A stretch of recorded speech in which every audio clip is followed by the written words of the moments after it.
सभी दोस्तों का संस्कृत क्लासेस में हार्दिक स्वागत है। मैं आप सभी का दोस्त RS कटारिया आप सबके बीच संधि प्रकरण लेकर आया हूँ। दोस्तों, जितने भी आपके दोस्त या जानकार रीट का एग्ज़ाम देने वाले हैं, उन सभी तक ये वीडियो ज़रूर पहुँचाए। आप सभी हमारे चैनल संस्कृत क्लासेज को सब्सक्राइब करें ताकि मेरे वीडियो आपको समय समय पर उपलब्ध होते रहे। शुरू करते हैं संधि प्रकरण। संधि संधि शब्द का निर्माण कैसे हुआ है? सम उपसर्ग, धा धातु और की प्रत्यय। जी हाँ, सम उपसर्ग है, धा धातु है और की प्रत्यय, ये तीनों मिलके संधि शब्द का निर्माण करते हैं। संधि शब्द में उपसर्गे धोकी सूत्र से की प्रत्यय होता है। जी हाँ, संधि शब्द में उपसर्गे धोकी सूत्र से की प्रत्यय होता है। अब हम बात करते हैं संधि की परिभाषा की। तो संस्कृत के प्रणेता आचार्य पाणिनि ने संधि की परिभाषा का वर्णन करते हुए लिखा है, परः सन्निकर्षः संहिता। जी हाँ, ये परिभाषा आचार्य पाणिनि ने कही है। संधि की दूसरी परिभाषा है वर्ण संधानम संधिर भवति, यानी वर्णों की अत्यधिक निकटता या समीपता संधि कहलाती है। वर्णों की अत्यधिक निकटता या समीपता संधि कहलाती है।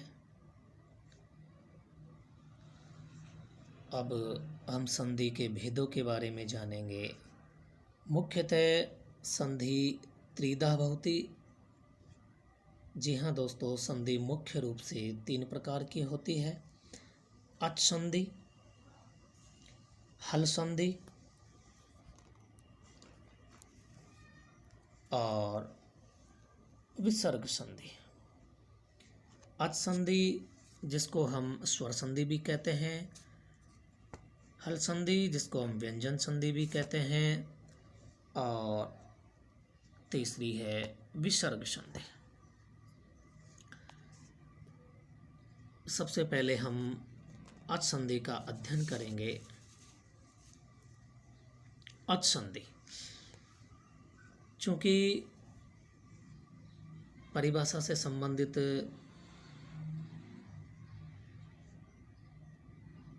प्रश्न पूछने के बहुत कम चांस होते हैं, इसलिए मैं यहाँ संधि के सूत्र, शब्द निर्माण और शब्द विच्छेद, इन्हीं के बारे में चर्चा करेंगे। अच संधि, वैसे मौखिक रूप से मैं अच संधि की परिभाषा भी आपको बता देता हूँ।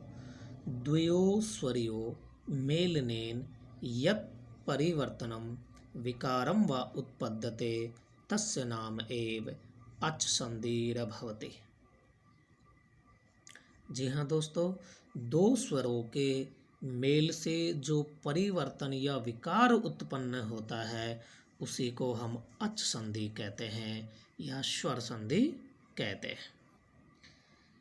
अच संधि में पहली संधि है दीर्घ संधि।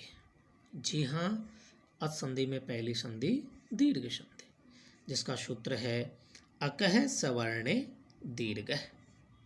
अकः सवर्णे अचि परे पूर्व पर्यो दीर्घ एकादेशः स्यात्।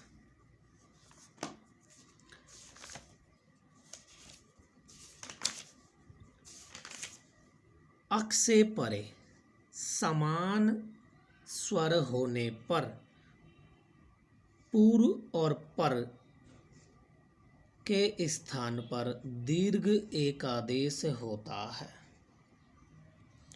यानी दोनों तरफ समान स्वर होने पर दीर्घ संधि होती है। जैसे ए अथवा आ के बाद में ए अथवा आ आए तो दोनों के स्थान पर आ हो जाता है। उदाहरण से समझते हैं। दैत्य प्लस अरि बराबर दैत्यारि। विद्या प्लस अर्थी बराबर विद्यार्थी। हिम प्लस आलय बराबर हिमालय। विद्या प्लस आलय बराबर विद्यालय। अब इनमें हम देखेंगे कि दैत्य ए प्लस ए बराबर आ प्लस ए बराबर आ, ए प्लस आ बराबर आ, ये सब हो रहा है। इसी प्रकार ई अथवा बड़ा ई के बाद में ई अथवा बड़ा ई आए तो दोनों के स्थान पर दीर्घ एकादेश होगा। जैसे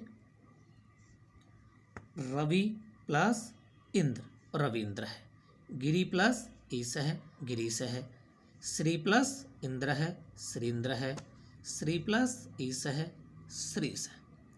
जी हाँ दोस्तों, ई अथवा बड़ा ई के बाद में ई अथवा बड़ा ई आए तो दोनों के स्थान पर बड़ा ई एकादेश होता है, जैसा कि इन उदाहरणों में हो रहा है।